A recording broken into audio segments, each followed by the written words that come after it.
"Papa, can I have my milk now?" The voice was small. It was slurred at the edges with the kind of half-sleep a child slides into in the warm hour. After supper, when the body has eaten enough and the fire is good, and the corner of the rug under her cheek has begun to feel like the inside of a coat she has known her whole life. The voice belonged to Clara Lindberg, 5 years and 4 months old, only daughter of the widow Nora Lindberg, of the small cabin at the eastern edge of Mercy Bend, Montana territory. The voice was directed at the man in the kitchen chair beside the cabin's iron stove, whose name was Jeremiah Tate, who had been called by Nora to help mend the snare line 2 evenings before, and who had not, by the count of the calendar nail behind the door, gone back the mountain. Yet Clara had not been looking at her mother when she spoke. She had been looking at the boots of the man in the chair. She had been looking in the slow, drowsy way a child looks at a thing she has decided to climb, at the small, worn space at the side of his knee that had not been there a month ago, and that now, by some unquiet rearrangement of the small physics of her own evenings, had begun to be there. The cabin was quiet. The fire ticked. Outside, the snow had begun to come down in the slow, thick flakes of an early November evening. The kettle on the back of the iron stove was at the simmer. Nora kept it at after supper for the second cup of coffee. Nora's right hand had been on the handle of the kettle when the small voice came. Her right hand did not move. She did not turn her head. She did not breathe. She had been a widow for 3 years and 2 months. She had not, in those 3 years and 2 months, heard her child use that word in any kitchen of any house.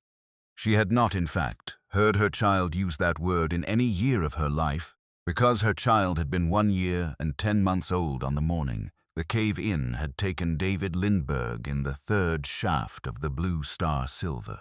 Mine and Clara had not, by her own mother's reckoning, ever had time to know the word. The word had now been spoken. It had not been spoken to the air. It had not been spoken to the wall. It had been spoken at a knee. Nora set the kettle, careful, back on the stove plate. She did not turn around. She put her hand against the small painted iron handle of the stove door to steady herself. She did not know what she would see if she turned. She did not know what the man at the kitchen table would do. She did not know what her daughter would do, or whether her daughter had said it on purpose, or whether her daughter had said it by accident, or whether her daughter had been a 1/4 inch from sleep, and the word had simply walked out of her like a small bird out of an open palm. She heard the man in the chair say in his low voice, "Yes, child, I will get you the milk." He stood up. The chair gave the small sigh of a chair losing the weight of a tall man. His boots crossed the floor. Nora kept her eyes on the painted iron handle of the stove door. He came to her side. He did not say anything to her. He did not put his hand on the small of her back, although she felt in the same way she had felt many things since this man had come down off the mountain that he had wanted to. He reached past her for the small tin cup on the shelf above the stove. He took down the cup. He went to the stoneware crock at the side of the dry sink. He took the cloth off the top. He dipped the cup into the milk. He brought the cup to Clara. Nora did not turn her head. She heard behind her the small soft sound of Clara sitting up against the rug. She heard the small noise of her daughter's mouth meeting the rim of the tin cup. She heard the slow, steady drinking of a child who had been waiting for her milk for the last 10 minutes, and who had asked the only adult in the room, who had been close enough to ask. When the milk was gone, Clara said in the same soft, slurred voice, "Thank you," she did not say to whom. The man in the chair sat back down. The chair gave its small, soft, accepting sound. He did not look at Nora. He looked at the small girl on the rug. He set the empty tin cup on the floor beside his boot. He said low, "Sleep now, child. I will be here in the morning." Clara closed her eyes. Nora Lindberg, standing at her own iron stove with her right hand on the small painted iron handle, breathed in once, slow through her nose, and out, slow through her teeth. She had not, in 3 years and 2 months, allowed any word to come close to that handle. A word had come. She turned around. Jeremiah Tate did not look up at her. He looked at the small, sleeping shape of her daughter on the rug. He said, in the same low voice he had used at a cup without turning his face, "She did not mean to say it, Nora." Nora said, "I know." She did not know she was saying it. "I know. She will not remember in the morning." Nora did not say anything for a long second. She said, "Very small, Jeremiah, I will remember."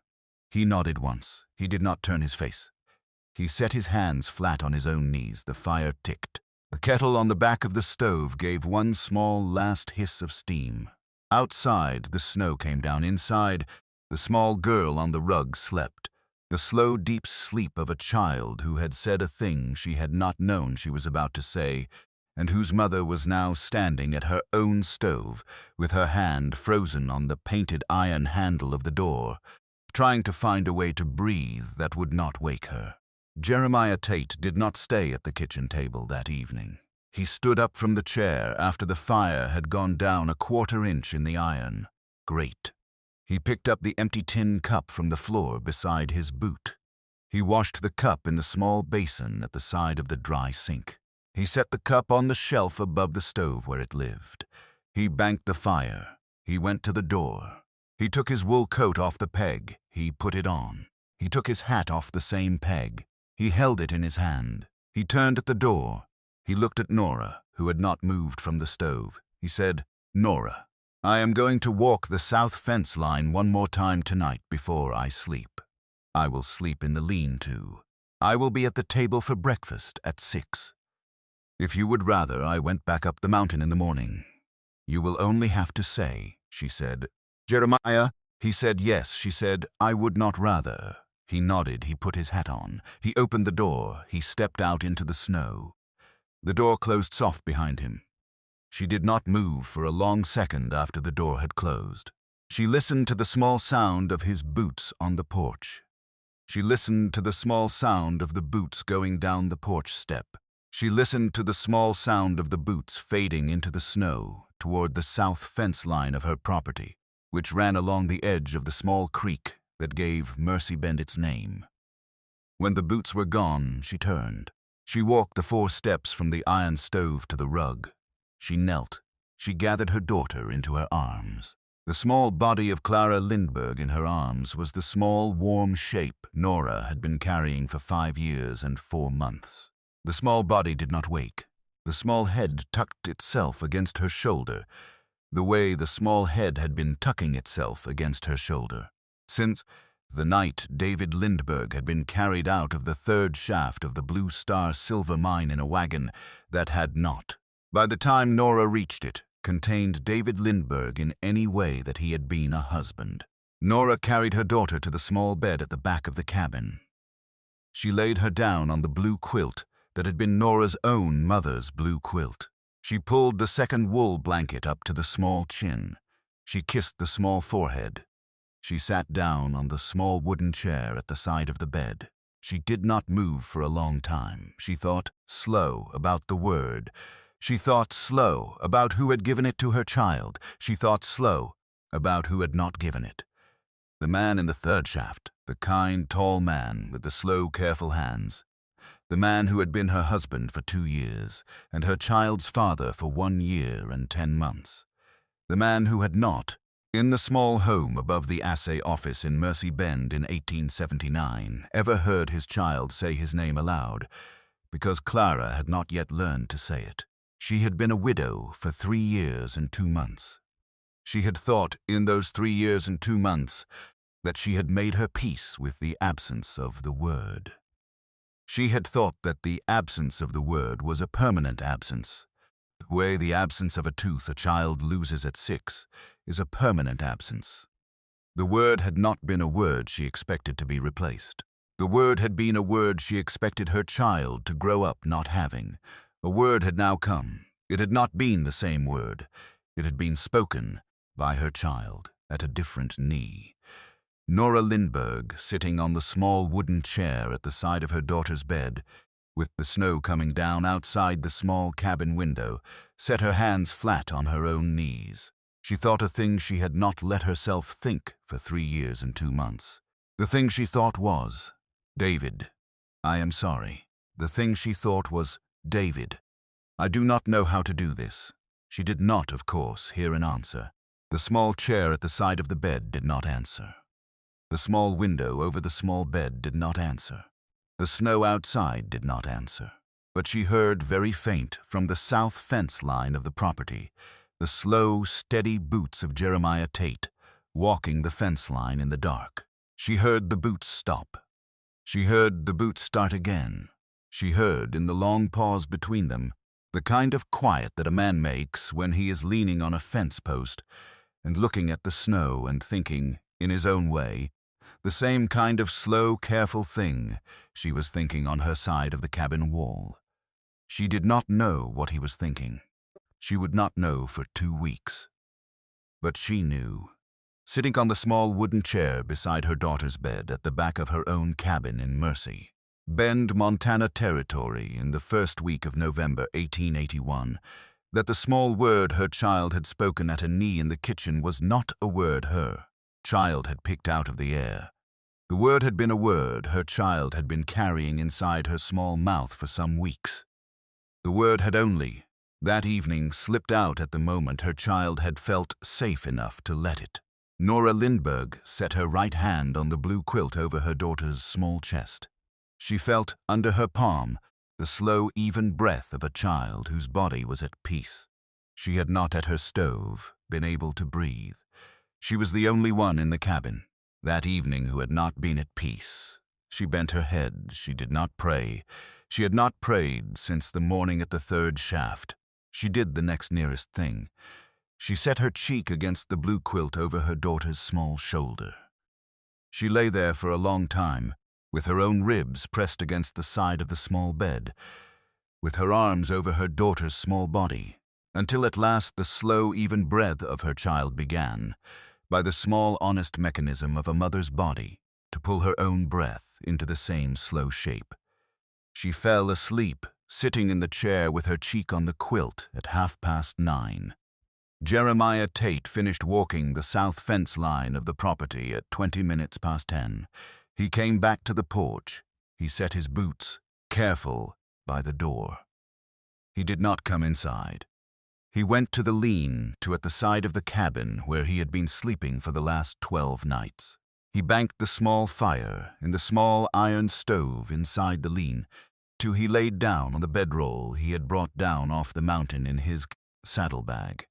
He looked at the snow on the small window of the lean-to. He did not sleep for a long time. He thought, slow, about the word the child had spoken at his knee. He thought, slow, about whether the word had been his to take. He thought slow about whether he had ever in 43 years on this earth been called by that word by any child. He had not. He thought slow about the woman on the other side of the cabin wall, and about the look she had worn when the kettle had not moved under her hand at the iron stove. He turned careful on his side. He looked at the small wooden cross his own mother had nailed above the door of the cabin in Pennsylvania the year he was 9 years old, which he had carried with him in his saddlebag every year of the 34 years since. He said, in his low voice, into the dark of the lean-to, the only sentence he had spoken aloud to himself in 7 years, he said, Lord, if she will have me, I will be that word. He went to sleep at 2:30 in the morning. Nora Lindberg had not always been a healer.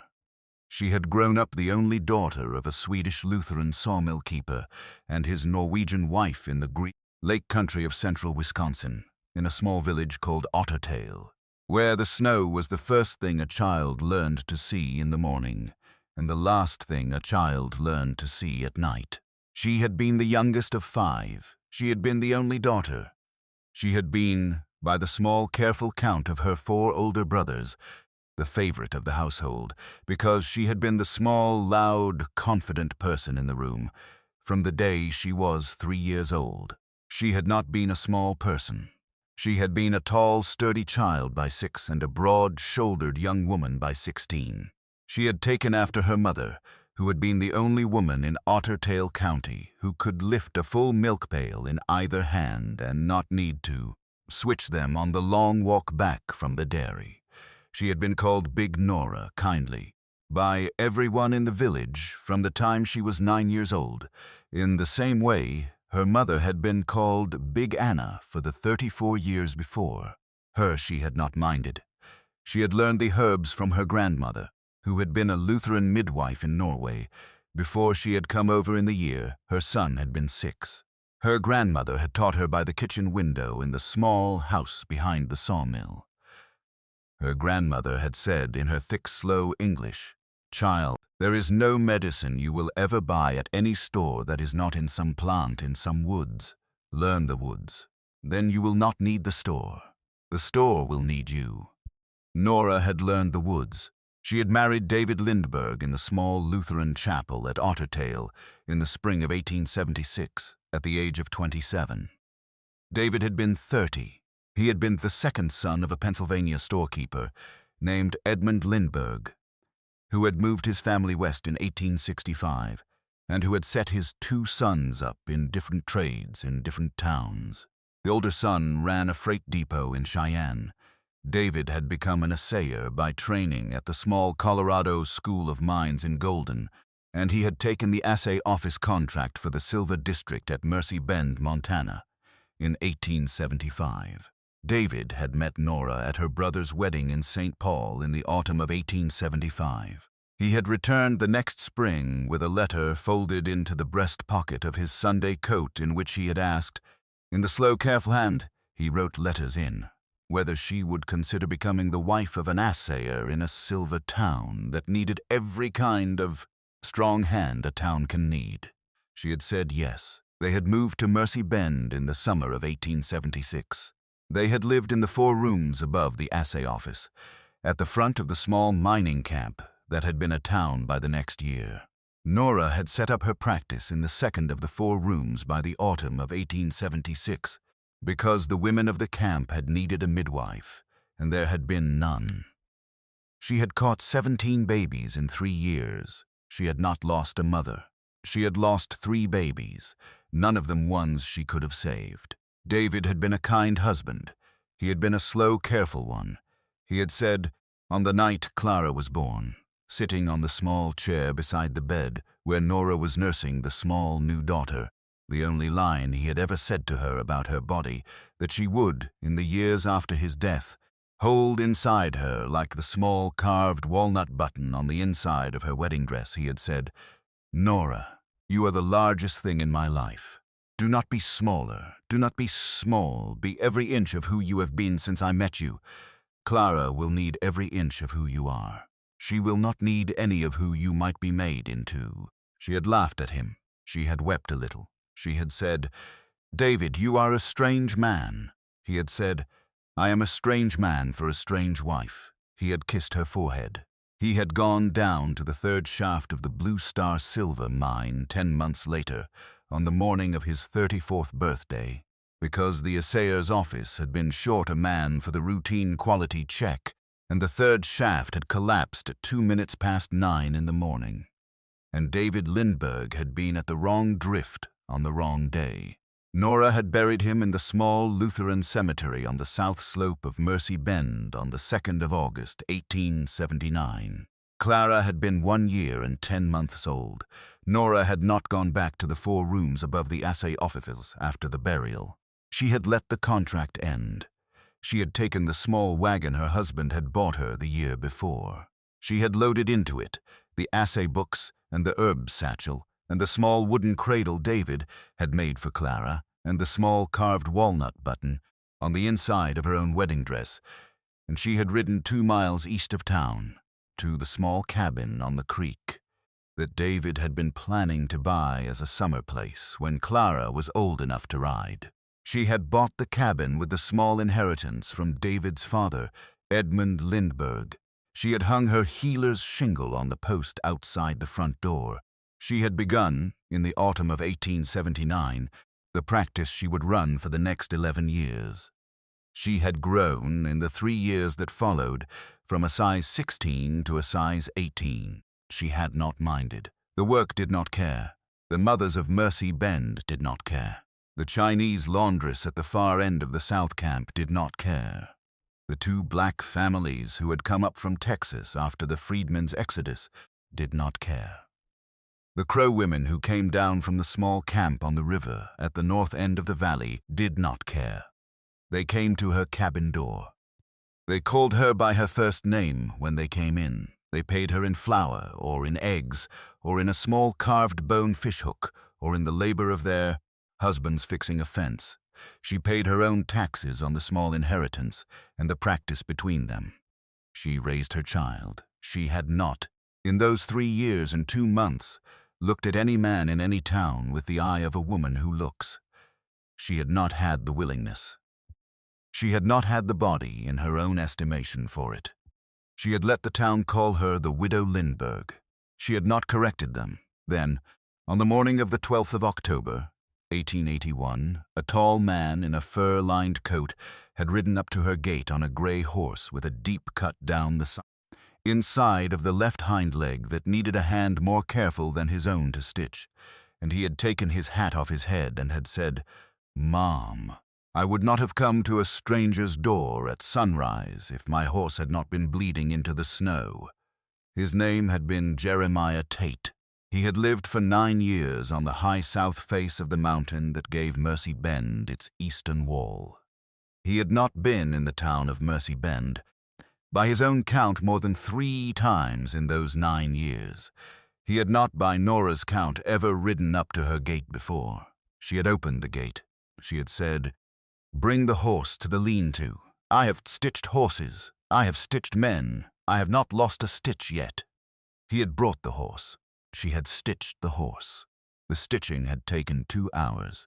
In the second hour, Clara Lindberg, who had been 5 years and 3 months old that morning, had wandered out of the cabin in her small wool coat and her small red knit hat to see what was taking her mother so long, and she had stopped at the door of the lean-to, and she had looked with her small clear eyes at the man who had been standing beside the horse with his hand on the horse's halter to keep the horse still.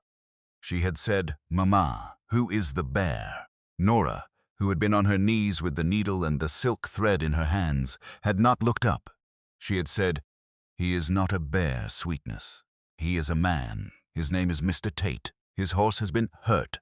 We are fixing the horse." Clara had said, "He looks like a bear." The man had not laughed. He had not been a man who laughed at any small thing for a long time. But the muscle along the corner of his mouth had softened by the smallest possible amount, and Nora had seen it, kneeling at the horse's leg with the needle in her hand, in the small reflection of the rusted iron lantern that hung from the side post of the lean-to. He had said in his low voice, "Child, you may call me a bear. It will not be wrong." Clara had said, "Mama says you have come to the wrong door." He had said, "Your mama is sometimes wrong." Nora had not looked up. She had finished the stitch. She had said, "Mr. Tate, the horse will live. You will be able to ride her home in a week. You will not be able to ride her tonight. There is a bed in the lean-to. There is bread in the kitchen. You may stay until the leg is sound." He had stayed. That was where the child came from. That was where the man came from. That was where the small, careful arithmetic of the cabin on the creek outside Mercy Bend in the autumn of 1881 had begun. The bear, by the second day, had stopped looking like a bear. By the 12th night, he had been a small, steady shape on the rug beside Clara's mother at the iron stove, and Clara, in her sleep, had said a word she had not known she was about to say. Clara Lindberg, like all 5-year-olds, did not record the dates of the small, important things in her small, important life. She recorded the seasons. She recorded the small visual details. She recorded the sounds and the smells. She had recorded the morning Jeremiah Tate had ridden up to her mother's gate with a hurt horse. 3 things. The first thing she had recorded was the smell of pine on his coat. She had stood at the door of the lean-to. She had smelled the pine. She had thought, with the small, flat, confident logic of a 5-year-old, that the smell was the smell of a person who had been somewhere a person did not usually go. The second thing she had recorded was the size of his boots. She had looked at the boots on the dirt floor of the lean-to. She had thought that the boots were larger than her father's boots. which she did not remember, but which her mother had kept on a small wooden shelf at the back of the wardrobe in the bedroom.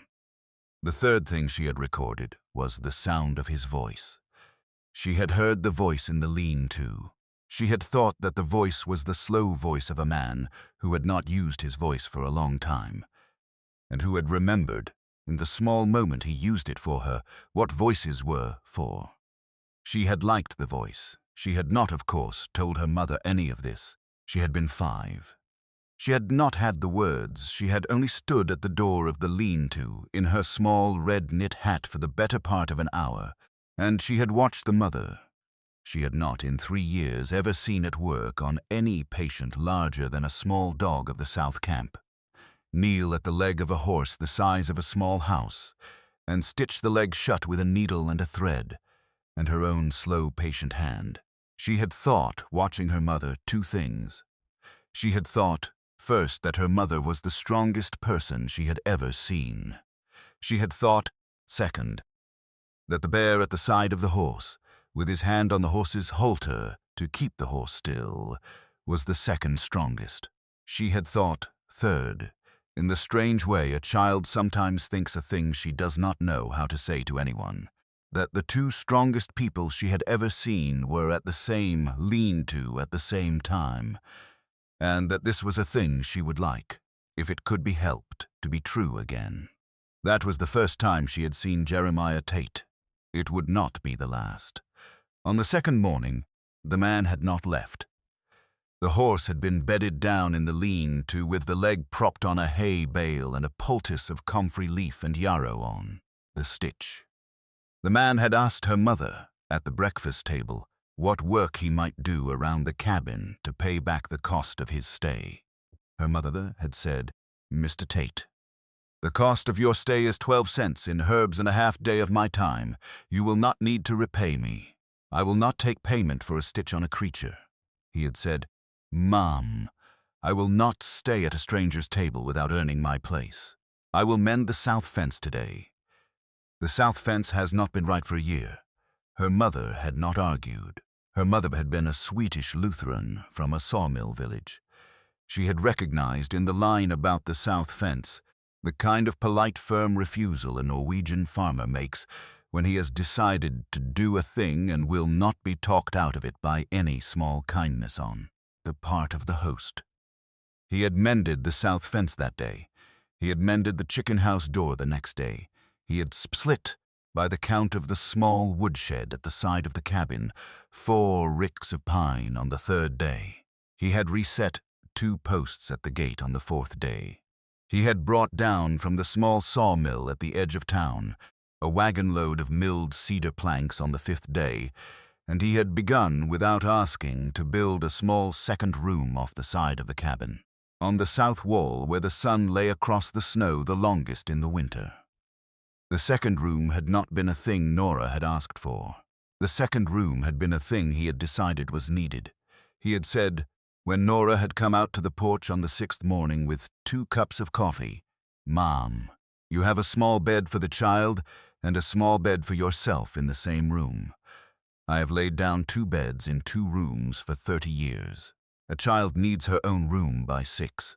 The child will be 6 in June." Nora had said, "Mr. Tate, I have not asked you to build me a room." He had said, "No, Mom, I am building it because the child will need it. If you do not want it when it is built, I will pull it down." She had not, after that, asked him to stop. On the 7th day, the small horse in the lean-to had begun to walk on its leg without limping.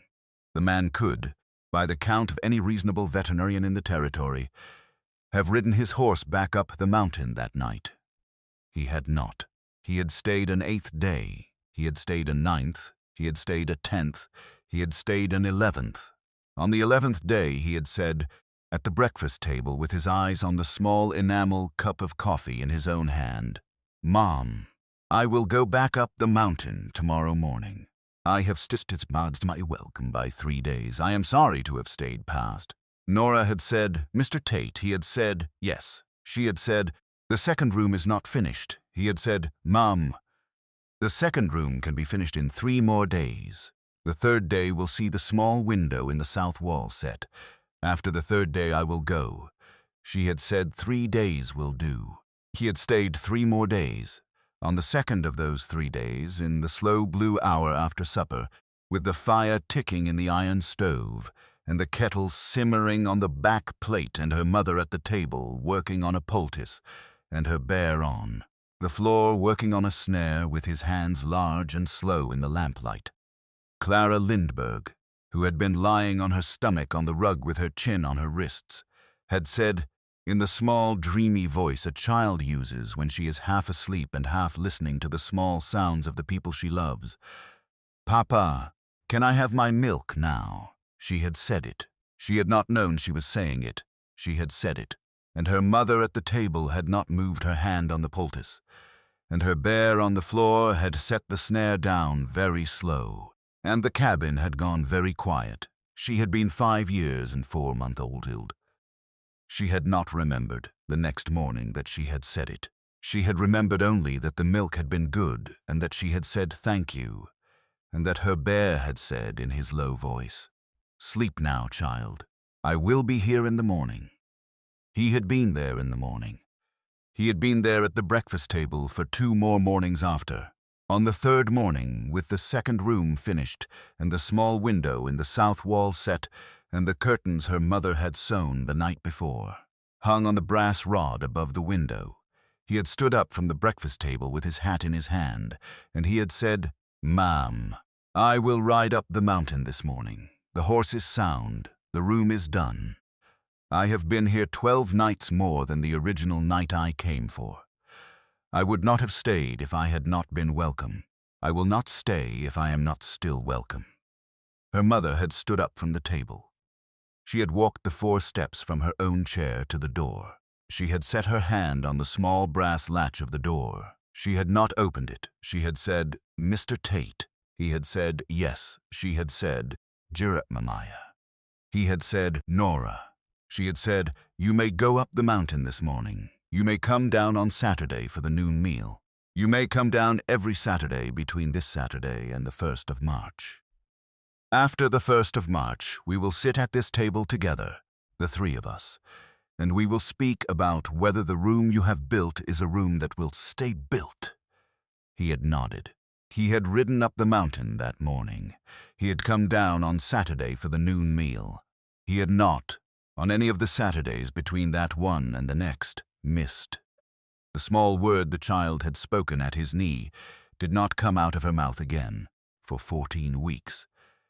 But Clara Lindberg, in the small new room with the small new window in the south wall, had a small pencil drawing she had made on the morning after she had said the word, which she had folded into the small wooden box she kept at the side of her bed for the things she did not show her mother. The drawing was of a bear in a fur-lined coat. The bear had a beard. The bear was holding a tin cup. The tin cup had a small star drawn on the side, the way Clara had once seen a small star drawn on the side of a tin cup in a picture book of a saint at the small Methodist Sunday school she had been to twice with the older daughter of the schoolmistress. Under the drawing, in Clara's slow, careful 5-year-old letters, were 2 words she had taught herself to write 3 weeks before from her mother's herb book. The 2 words were, "My papa." She did not show the drawing to her mother. She did not show it to her bear. She kept it in the box beside her bed for the next 11 weeks. She would show it in time, but not yet. Saturdays between November and February in Mercy Bend, Montana territory were short. The sun came up at 20 minutes past 7 and went down at 20 minutes past 4. The hours in between, for a man riding down off the high south face of the mountain to the cabin on the creek east of town, were the kind of hours a man cuts in half by leaving before sunrise and stretches by staying until well after sundown. Jeremiah Tate cut his Saturdays in half. He left his cabin at 5 in the morning. He reached the gate on the creek at 6:30. He fed and watered his horse in the lean-to. He brought firewood to the porch. He set the small kindling box inside the door. He took off his coat. He sat down at the kitchen table. He stayed at the kitchen table until the last possible moment of the short blue afternoon. He drank coffee. He ate the noon meal. He listened to Nora read aloud from the small herb book to Clara at the rug. He listened to Clara read aloud in her slow, careful 5-year-old voice, from the small primer her mother had brought home from the school mistress in town. He played with Clara at the table when Clara wanted to play. He played a game called Stones and Spoons, which Clara had taught him on the second Saturday, in which a small stone had to be tipped from a small spoon into a small tin cup at the other end of the kitchen table without using the second hand. He was not, by Clara's count, very good at it. Clara was very good. Clara had been practicing. He stayed until the sun went down. He stood up. He put his coat on. He kissed Nora on the forehead, which had started on the third Saturday, on the porch, in the cold blue light after Nora had said, with her own forehead at the level of his shoulder, "Jeremiah, you may kiss me on the forehead if you would like." He had not asked twice. He had kissed her forehead every Saturday since. He rode back up the mountain in the dark. He reached his cabin at 7:30. He banked his fire. He went to bed. On the morning of the 8th Saturday in the second week of January 1882, with the snow on the high south face of the mountain at 18 inches and the road through the pines very narrow, Jeremiah Tate rode down to the gate on the creek at 6:30 and was met on the porch by Nora Lindberg in her gray wool shawl and her small wire spectacles, with a folded piece of paper in her hand. She said, "Jeremiah." He said, "Nora." She said, "There is a letter. It came yesterday from the post office in town. Mr. Edmund Lindberg of Pennsylvania has written. He has written through his attorney. The letter is the attorney's hand." He said, "Edmund Lindberg, David's father, the grandfather of my child." He said, "What does the letter say?" She handed the letter to him. He took the letter. He read it. The letter said, in the dry, careful hand of an attorney in Philadelphia, that Mr. Edmund Lindberg, the grandfather of the minor child Clara Margaret Lindberg, having been informed by parties in the town of Mercy Bend that the widow of his deceased son had begun to entertain at her cabin a male visitor of irregular occupation and of no known church affiliation, and the said visitor having been observed to be present at the said cabin for periods of 2 and 3 nights consecutively, did hereby through his attorney give notice that he intended, by the spring of the present year, to petition the territorial court at Helena for the guardianship of the minor child, Clara Margaret Lindberg, on the grounds of the moral unsuitability of the mother's establishment. Jeremiah read the letter twice. He set the letter on the table inside the door. He took his hat off. He sat down on the porch step. He set his elbows on his knees. He looked at the snow on the steps. He said, "Lo, Nora." She said, "Jeremiah." He said, "I will go up the mountain this evening. I will not come back down to this cabin. I will not be the reason this child is taken." Nora Lindberg did not say anything for a long second. She came down the 2 porch steps. She sat down beside him. She set her own elbows on her own knees. She looked at her own hand in her lap. She said, "Jeremiah Tate." He said, "Yes," she said, "the letter does not say my establishment is morally unsuitable because a man is in it. The letter says my establishment is morally unsuitable because a man is in it without my having married him. I have read the letter twice. I read it last night. I read it again this morning. I have known the difference between the 2 readings for 15 hours. He looked up at her. He did not say anything. She said, "Jeremiah, I will not lose this child. I will not lose her to the grandfather she has never met. I will not lose her to a court in Helena that has not seen the inside of my kitchen. I will not lose her, for that matter, to your going up the mountain because you are a kind man who would rather take himself out of a fight than make a woman have a fight." He said, "Nora," she said, "I am not asking you to marry me. I am telling you what the letter says. I am asking you to sit on this step with me for the next 10 minutes and to think slow with me about what we will do." He sat, he thought slow, After a while he said, "Nora." She said, "Yes." He said, "I am asking you to marry me." She said, "Jeremiah." He said, "Not because of the letter, because of the rug." She said, "The rug." He said, "The night the child said the word at my knee, she was on the rug. I did not deserve the word that night. I have spent the 8 weeks since trying to deserve it. I will spend the next 80 trying. I will not spend a single one of them down at the bottom of any mountain hoping you will see me from the porch. I will spend them at your kitchen table if you will have me at the table." She did not say anything for a long second. She said, "Jeremiah Tate, I will have you at the table. I have wanted to have you at the table since the second Saturday.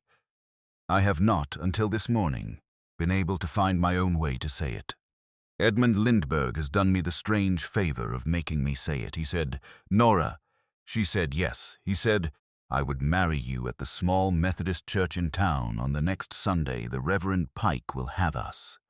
She said, "We will be at the church on the next Sunday." The two of them sat on the porch step in the cold blue morning. The snow ticked down on the brim of his hat where it sat between them. The kettle inside the cabin began, on the back of the iron stove, its slow, steady climb to the boil. After a while, Jeremiah said, "Nora." She said, "Yes." He said, "There is one more thing." She said, "Tell me." He said, "The grandfather will come. He will not write a second letter and then forget the matter. He has written this letter from Philadelphia.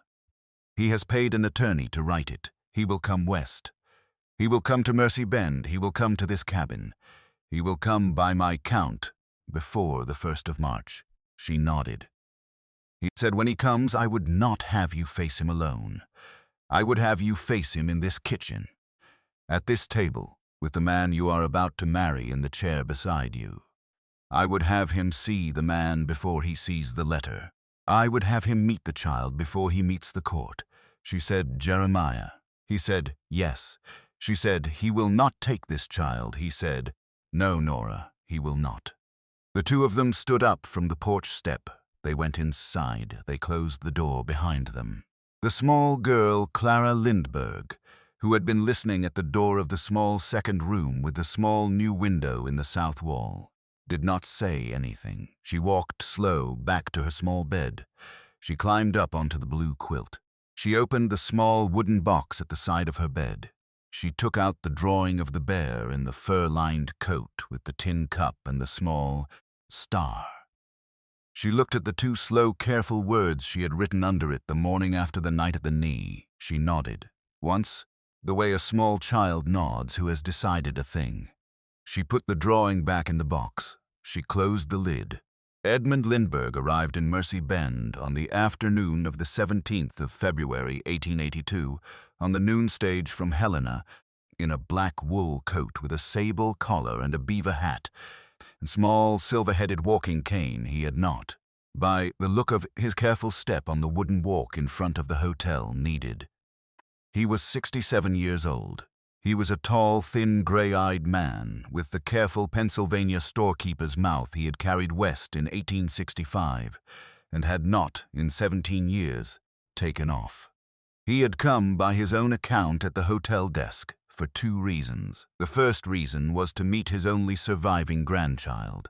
The second reason was to inspect, in the company of the attorney from Helena, who had ridden in by train to meet him, the establishment of his late son's widow.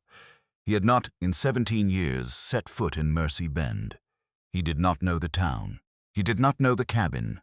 He did not know the schoolmistress, who had been Nora's friend and Clara's first teacher. He did not know the Crow women who came down to the cabin gate every other Saturday, with a small basket of dried elk and a request for a poultice or a herbal tea. He did not know the small Methodist reverend named Tobias Pike who had agreed 2 weeks before to marry Nora Lindberg to Jeremiah Tate in the small wooden church at the south end of town on the first Sunday in March. He learned all of these things over the course of 11 days, in the small, careful way a Pennsylvania storekeeper learns the inside of any town. He sat at the front of the hotel. He spoke to the merchants. He spoke to the assayer who had been hired after his son. He spoke, in the small parlor of Dr. Aldous Vance on Front Street, to the town doctor who had in 3 years refused to attend any patient of the South Camp, and who had not in any month of any year been called by Nora Lindberg for a consultation. Dr. Vance had been pleased to receive Edmund Lindberg. He had spoken at length. He had said many things. He had said, among them, that the widow of the late Mr. David Lindberg had been operating a healer's practice from a cabin 2 miles east of town for the past 3 years, without any medical license recognized by any school of any state in the Union, and that her practice was, in his professional opinion, a danger to the public. Edmund Lindberg had nodded. He had not, by his own count, agreed with Dr. Vance on every point. He had been a Pennsylvania storekeeper for 40 years. He had known the type, but he had taken the notes. On the 12th day, which was the 2nd of March, Edmund Lindberg rode out to the cabin on the creek east of Mercy Bend in a hired carriage with the attorney from Helena beside him, and the carriage stopped at the gate, and Edmund Lindberg stepped down onto the snow, and he walked the slow, careful walk of a Pennsylvania storekeeper up the path to the porch of his late son's wife's cabin. He knocked at the door. Jeremiah Tate opened the door. Jeremiah Tate was not in a wool coat.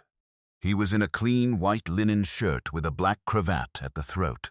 He was clean-shaven for the first time in 9 years. His hair was combed back. His boots were clean. He had been, by his own count, ready for this knock for 30 hours. He said, "Mr. Lindberg." Edmund Lindberg said, "Sir." Jeremiah said, "I am Jeremiah Tate. I am the man who will be married to your daughter-in-law on Sunday next at the small Methodist church at the south end of town. I have been informed that you have come from Philadelphia. I will not, in this entryway, settle the matter of the letter attorney wrote in January. We will settle that matter in this kitchen, over coffee, with your grandchild present. Will you come in?" Edmund Lindberg looked at him for a long second. He did not say anything. He came in. Nora Lindberg was at the iron stove. She had on her best dark blue prairie dress. Her hair was pulled back in the low, careful knot she wore for Sundays. Her hands were not shaking. She set the kettle on. She turned. She said, "Mr. Lindberg." He said, "Daughter." She said, "It has been 3 years." He said, "It has." The attorney from Helena stood at the door. He did not come in. He said in a small, careful voice, "Mr. Lindberg, I will wait in the carriage." Edmund Lindberg said, "You will not. You will sit at the back of the room. You will write down nothing that is said at the table. You will be a witness only." The attorney sat at the back of the room. He did not write down anything. The pencil in his hand did not move. Clara Lindberg came in from the small second room with the small new window in the south wall. She had her drawing in her hand. She had taken it out of the small wooden box at the side of her bed that morning, because she had heard her mother say, at the breakfast table, that her father's father was coming today. She had decided, in her own small, careful 5-year-old way, that the drawing was the thing the father's father needed to see first. She walked, slow, the 4 steps from the door of the small second room to the kitchen table. She set the drawing on the kitchen table in front of the chair, where her grandfather had not yet sat down. She looked up at the tall man in the black wool coat with the sable collar. She said in her small, clear voice, "Mister, I drew this for you." Edmund Lindberg looked at the drawing. He looked at the small face of the small girl looking up at him. He did not for one long second move. He pulled the chair out, slow. He sat down. He picked up the drawing. He looked at the bear in the fur-lined coat. He looked at the tin cup. He looked at the small star on the side of the cup. He looked, with his careful storekeeper's eye, at the 2 slow, careful words written under the drawing in a small child's hand. The 2 words were, "My Papa." He set the drawing down on the kitchen table. He looked at Clara Lindberg. He said, in a voice that was not the voice of his hotel desk, and not the voice of his Dr. Vance parlor, but a voice nobody in Mercy Bend had heard from him. "Child, may I keep this drawing?" Clara said, "It is for you, mister." He said, "What shall I call you?" She said, "Clara." He said, "Clara." She said, "What shall I call you?" He looked at the drawing on the table. He looked at the man at the door who had let him into the cabin. He looked at the woman at the iron stove who had been the wife of his son. He looked back at his granddaughter. He said, "Lo, you may call me Grandpapa if you would like." She said, "I would like." She climbed up onto the chair beside him. She sat down on the chair. She set her small hand on his sleeve. She said, "Grandpapa, the bear is my papa. He is very tall. He builds rooms. He carries Mama's bag. He is not as good at stones and spoons as I am. He says he will be better. Do you want some coffee?" Edmund Lindberg, 67 years old, of Philadelphia, did not say anything for a long second. He said, "Child, I would like some coffee." Nora Lindberg poured the coffee. Jeremiah Tate sat down at the head of the table. The attorney from Helena sat at the back of the room with the pencil in his hand and the paper in his lap, and not a single word on the paper. The kitchen was warm. The kettle was on the back of the stove. The drawing of the bear in the fur-lined coat with the tin cup and the small star sat on the kitchen table between the grandfather and the granddaughter. The grandfather drank the coffee. The granddaughter sat on the chair beside him with her small hand on his sleeve.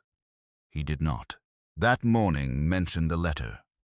He would before the morning was out. He would mention it the way a Pennsylvania storekeeper mentions a debt. He would say to Nora at the door of the cabin, with his beaver hat in his hand, "Daughter, I will not be in court at Helena in the spring. I have, in fact, written to my attorney this morning to that effect. There is a child in that cabin who has drawn a bear in a fur-lined coat with a small star on a tin cup. The child knows her own household. I have no business in the household of a child who knows it that well." He would say, after a moment, "I would like to be in town for the wedding on Sunday." Nora would say, "You are welcome at the wedding." He would say, "I would like, if it can be arranged, to walk her down the aisle." Nora would say, "She has no father to do so. You are her grandfather. You may walk her down." He would say, "Daughter, thank you." He would put his hat on. He would walk down the steps. He would get into the carriage. He would ride back to town. But that would be at 3:30 in the afternoon. At 11 in the morning, with the coffee in his cup, and the drawing on the table, and the small hand of his granddaughter on the sleeve of his black wool coat, he was only a Pennsylvania storekeeper of 67 years who had ridden west to take a child away from her mother, and who had been, by a single small drawing of a bear in a fur-lined coat, taken instead. The wedding was set for the first Sunday in March, at 1 o'clock in the afternoon, in the small wooden Methodist church at the south end of Mercy Bend. On the Saturday before, with the cabin clean and the small white wedding dress laid out on the bed in the second room and the small blue and white quilt folded at the foot of Clara's bed. For the next day, the small girl Clara Lindberg went out at 3 in the afternoon to feed the chickens in the small chicken house at the back of the cabin, and she did not come back at 3:30. Nora Lindberg went out to the chicken house at 20 minutes past 3:30. The chickens had been fed. The small wooden bowl Clara used to carry the feed had been set careful on the small bench inside the chicken house door. The small wool coat Clara had been wearing was not in the chicken house. Nora called for Clara at the gate of the chicken house. The chickens did not answer. The gate of the chicken house was open. The gate of the south fence at the back of the property was, by half a hand, open also. Nora ran. She ran to the lean-to. Jeremiah Tate was in the lean-to, mending a strap on the small carriage harness for the next day. He looked up. She said, "Jeremiah, Clara is not in the yard." He set the harness down. He stood up. He came out of the lean-to. He looked at the south fence. He looked at the snow on the path that led from the south fence to the small creek that gave Mercy Bend its name. He looked at the small, clear set of 5-year-old boot prints in the new snow on the path. The prints went south. The prints went toward the creek. The prints went beyond the creek toward the high south face of the mountain. Jeremiah Tate said, in a voice she had not heard from him, "She is going up to my cabin," Nora said. "Why?" He said, "How I not know why? We will find out. Go inside. Put on every wool dress you have. Put on the mackinaw. Pack the bag. I will saddle the horses. We have 1 hour of light." She went inside. She did the things he had said. She came out in the 4 wool dresses and the mackinaw, with the medicine bag on her shoulder and her small storm lantern in her hand. He had the horses saddled. He had a second storm lantern at the saddle of the bay mare. He had the small wool blanket from his own bed in the lean to rolled and tied behind his own saddle. They rode. They reached the small Methodist Reverend Tobias Pike's house at the south end of town in 20 minutes. They told him. The Reverend went, in his small black coat and his small black hat, to the front of the schoolmistress's house, and rang the bell on the porch, and rang the bell on the porch of the dry goods store next to it, and rang the bell on the porch of the small house of the sheriff's deputy 3 doors down. The bells brought, by the count of half an hour, 14 men with lanterns to the front of the church. The 14 men split into 3 parties. One party went south toward the creek along the road. One party went up toward the high south face of the mountain along the freight cut. One party went along the south fence line of the Lindberg property to follow the small boot prints in the snow until the small boot prints ran out. Nora and Jeremiah rode with the second party, up the freight cut toward the high south face. The freight cut had been logged in the autumn. The cut was wide, the cut was steep. The cut had, by the light of the storm lanterns, the small set of 5-year-old boot prints, right up the middle of it from the bottom switchback to the top of the first ridge. The boot prints turned, at the top of the first ridge, off the cut and into the small game trail that led, by a hard climb of 2 miles, to the cabin Jeremiah Tate had been at on his own for 9 years. The boot prints, in the new snow, were old. They had been made, by the look of the small drift at the heel of each one, between 2.5 and 3 hours before. Jeremiah Tate did not say a word for the next 40 minutes. They reached his cabin at 20 minutes past 6. The window of the cabin, which he had banked the fire of, and left dark on the morning of the 3rd of October the year before, was lit. The door of the cabin was, by half a hand open. He swung down off the bay mare. He went up the 3 steps in 2 strides. He pushed the door of the cabin open with his shoulder. He went in. Clara Lindberg was sitting in his chair beside his small iron stove. She had a small fire going. She had banked the small fire badly. There was smoke at the rafters. She had her small wool coat on. She had her small red knit hat on. She had a small empty tin cup in her hand. The small empty tin cup in the lamplight had a small star drawn on the side, drawn in pencil, drawn that afternoon by the small hand of a 5-year-old child who had decided to make her father a tin cup that matched the one in her drawing. She looked up at Jeremiah Tate at the door. She said in her small, clear voice, "Papa." She said it without slur. She said it without sleep. She said it without any small accident of the half-awake hour. She said it on purpose.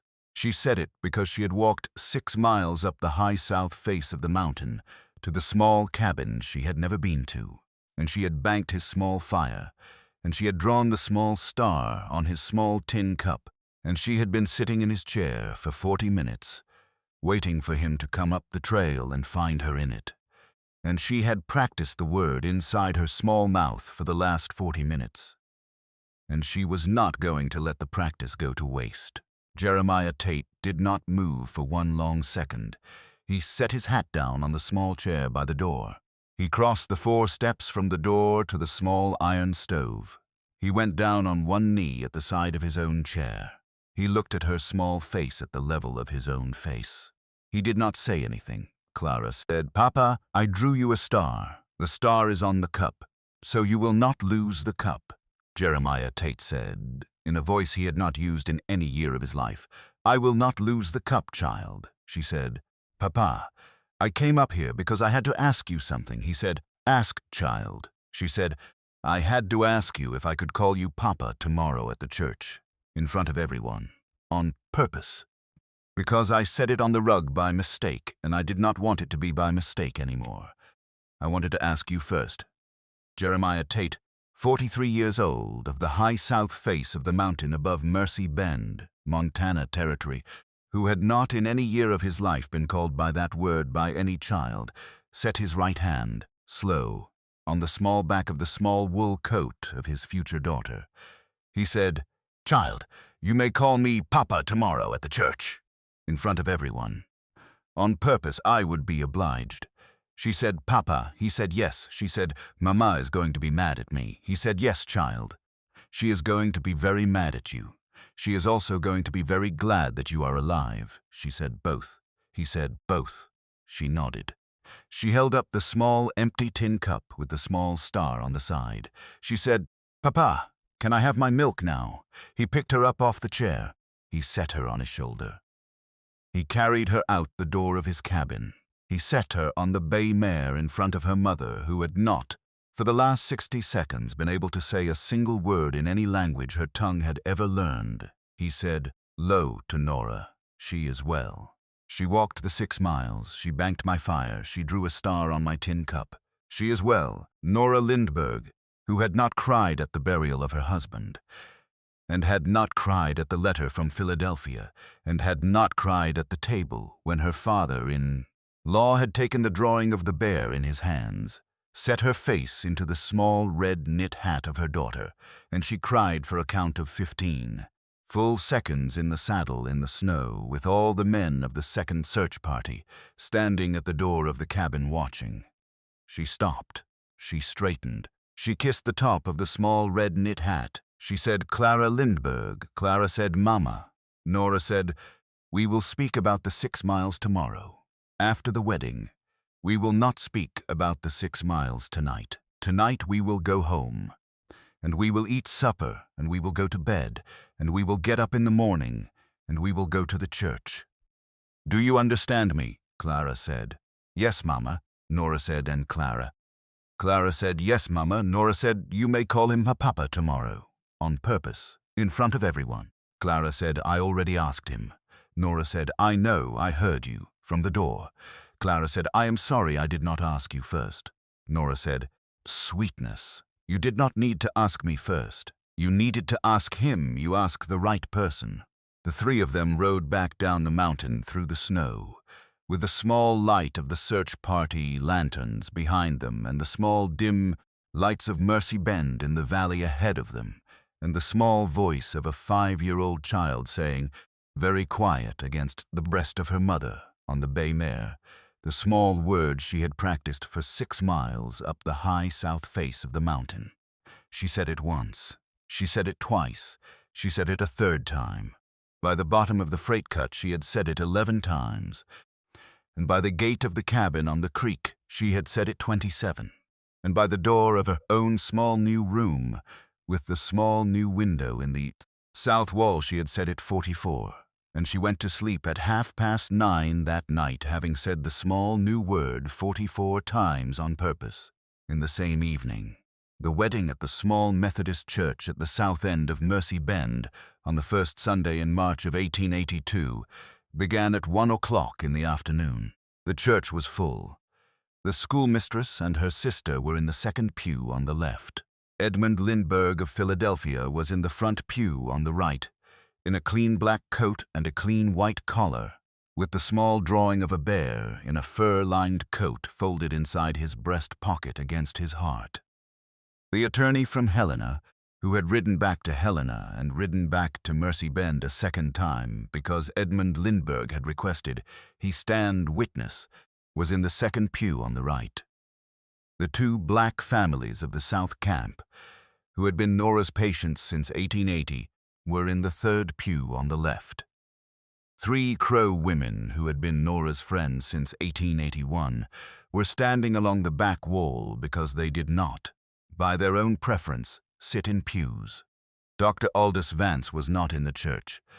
Dr. Aldous Vance had received, on the previous Wednesday, an invitation written in Nora's own hand. He had declined. The Reverend Tobias Pike, in his black coat and his white collar, stood at the small wooden altar. Jeremiah Tate stood at the front of the church in a clean black coat with a black cravat at the throat. His beard was, as it had been at the kitchen table 8 days before, gone. He had his hat in his hand. He had his eyes on the small back door of the church. The small back door of the church opened. Edmund Lindberg of Philadelphia, 67 years old, of the front pew on the right, who had 2 days before asked Nora Lindberg whether he might walk her down the aisle of the small Methodist church at the south end of Mercy Bend, walked down the aisle of the small Methodist church at the south end of Mercy Bend with the bride on his left arm and his small granddaughter Clara Lindberg on his right. Clara Lindberg was in a small white dress. Her hair was in 2 careful braids. She had a small basket of dried lavender in her right hand. The lavender her mother had put up in the autumn from the small bed at the south side of the cabin. She walked beside her grandfather. She did not look up at her mother. She looked the whole way down the aisle, at the man in the clean black coat at the front of the church. She did not look away from him. When they reached the front of the church, Edmund Lindberg handed Nora Lindberg's left hand to Jeremiah Tate. He stepped back. He took the small basket of lavender from Clara. He sat down in the front pew on the right. The Reverend Pike began the service. He spoke for 13 minutes from the small book of common prayer he had brought with him from his last parish in Iowa. He spoke about marriage. He spoke about the joining of 2 families into one. He spoke about the binding of 2 who had been alone into the work of being 2 who would no longer be alone. He spoke last from the book of Isaiah. He read in his slow, steady voice the words of the prophet, "Behold, I will do a new thing. Now it shall spring forth. Shall ye not know it? I will even make a way in the wilderness and rivers in the desert." He closed the small book of common prayer. He said, "Jeremiah Tate, will you have this woman to be your wedded wife, to live together after God's ordinance in the holy estate of matrimony? Will you love her, comfort her, honor and keep her, in sickness and in health, and forsaking all others, keep thee only unto her, so long as ye both shall live?" Jeremiah Tate said, "I will." The Reverend said, "Nora Lindberg, will you have this man to be thy wedded husband, to live together after God's ordinance in the holy estate of matrimony? Will you love him, comfort him, honor and keep him in sickness and in health, and forsaking all others, keep thee only unto him, so long as ye both shall live?" Nora Lindberg said, "I will." The Reverend said, "Then before God and before this congregation, and by the authority vested in me, by the state of Montana, and by the church of which I am the appointed minister, I now pronounce you husband and wife, whom God hath joined together, let no man put asunder." He closed the small book. He said, "You may kiss the bride." Jeremiah Tate did not kiss Nora on the lips. He kissed her on the forehead. He had been kissing her on the forehead every Saturday since the 3rd Saturday of November. He had said the night before in the kitchen of the cabin on the creek, with his hand on the back of her chair and his eyes on her face, "Nora, I will kiss you on the forehead in the church. The first lips will be for the porch of the cabin. The porch of the cabin is where the kettle is." She had laughed at him. She had said, "Jeremiah, you are a strange man," he had said. "I am a strange man for a strange wife." She had not, until that moment in her kitchen, ever heard another man use the line her first husband had used on the night her child had been born. She had not told Jeremiah about the line. He had said it on his own. She had stood for a long second with her hand on the back of the kitchen chair, and she had thought, with the small, careful, clear thought of a woman who had been a widow for 3 years and 2 months, that a strange man for a strange wife was a line that a kind man might, in any kitchen in any year, find in himself to say to a woman he had decided he would build a small second room with a small new window in the south wall for. She had kissed him on the cheek. She had said, "Jeremiah, I will marry you tomorrow." He had said, "I know Nora now." In the small Methodist church at the south end of Mercy Bend on the first Sunday in March of 1882, with a small congregation of 47 souls watching, Jeremiah Tate kissed Nora Lindberg on the forehead, and she set her hand on the small black cravat at his throat, and she set her cheek for one breath against his shoulder. The congregation began, slow to clap. Clara Lindberg in the front pew on the right beside her grandfather, who was holding the small basket of dried lavender on his own knee with both his hands slid off the pew. She walked, slow, the 3 steps to the front of the church. She did not say anything. She did not pull at her mother's dress. She did not ask permission. She walked up to the man in the clean black coat. She held up her arms. Jeremiah Tate looked down at her. He bent. He picked her up. He set her on his hip the way he had been picking her up off the rug for 4 months. He turned, slow, with the child on his hip and his new wife at his elbow, toward the small congregation in the small wooden church. The clapping went on. Clara Lindberg, on his hip, turned her small face out toward the congregation. She looked, slow and steady, at every face in every pew. She looked at Edmund Lindberg in the front pew on the right. She looked at the attorney from Helena beside him. She looked at the schoolmistress and her sister.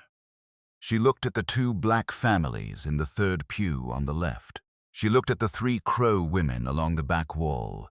She looked back at her mother. She looked back at her grandfather. She looked back, last, at the man whose shoulder she was sitting on. She said very clear, in her small 5-year-old voice, the small words she had practiced 44 times on the night before, the small words she had walked 6 miles up a mountain to ask permission to say, the small word she had drawn in her own slow, careful hand at the bottom of a drawing of a bear in a fur-lined coat with a tin cup and a small star. She said, "Papa." The church did not stop clapping. Edmund Lindberg of Philadelphia in the front pew on the right, with a small basket of dried lavender on his knee, was crying. He had not been seen by his attorney or by his late son or by any soul in any year of his 67 years to cry. He was crying in the front pew of the small Methodist church at the south end of Mercy Bend, with a small basket of dried lavender on his knee, very slow and very quiet, the way a Pennsylvania storekeeper of 40 years cries when he has come west to take a child from her mother and has, instead, been given a grandchild he did not know he had been waiting for. That was the wedding. That was the word. That was the end of the story. On the small wooden steps of the small Methodist church at the south end of Mercy Bend, Montana Territory, on the first Sunday in March of 1882. I will tell you only one more thing. The drawing of the bear in the fur-lined coat with the tin cup and the small star, which Edmund Lindberg of Philadelphia carried home in his breast pocket against his heart, was, on his death in 1893, found inside the same breast pocket of the same black coat, folded the same careful way it had been folded by a small 5-year-old in 1882. The drawing was returned by his attorney from Helena to the Tate household at the cabin on the creek east of Mercy Bend in the spring of 1894. Clara Tate, who had been Clara Lindberg, who was by then 17 years old and apprenticed to her mother in the healing practice on the creek, took the drawing out of the small, careful envelope the attorney had carried it west in. She unfolded it. She looked at it. She did not say anything for a long second. She walked across the kitchen of the cabin.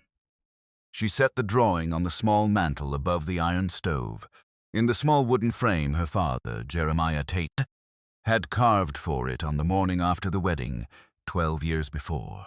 The drawing has been on that mantel ever since. The cabin still stands, the mantel still holds the frame still holds the drawing. And every winter in the small kitchen of the cabin on the creek east of Mercy Bend, Montana, when the snow comes down on the small window in the south wall of the small second room, and the kettle ticks up to a boil on the back of the iron stove, the bear in the fur-lined coat with the tin cup and the small star sits on the mantel above the stove, and the cabin remembers. Slow, careful way, the night a small girl said a small word at a knee, and the night a small girl walked 6 miles up a mountain to ask permission to say it on purpose, and the morning a small girl walked down the aisle of a small wooden church on her grandfather's arm to say it, on purpose, in front of everyone. That is the end of the story.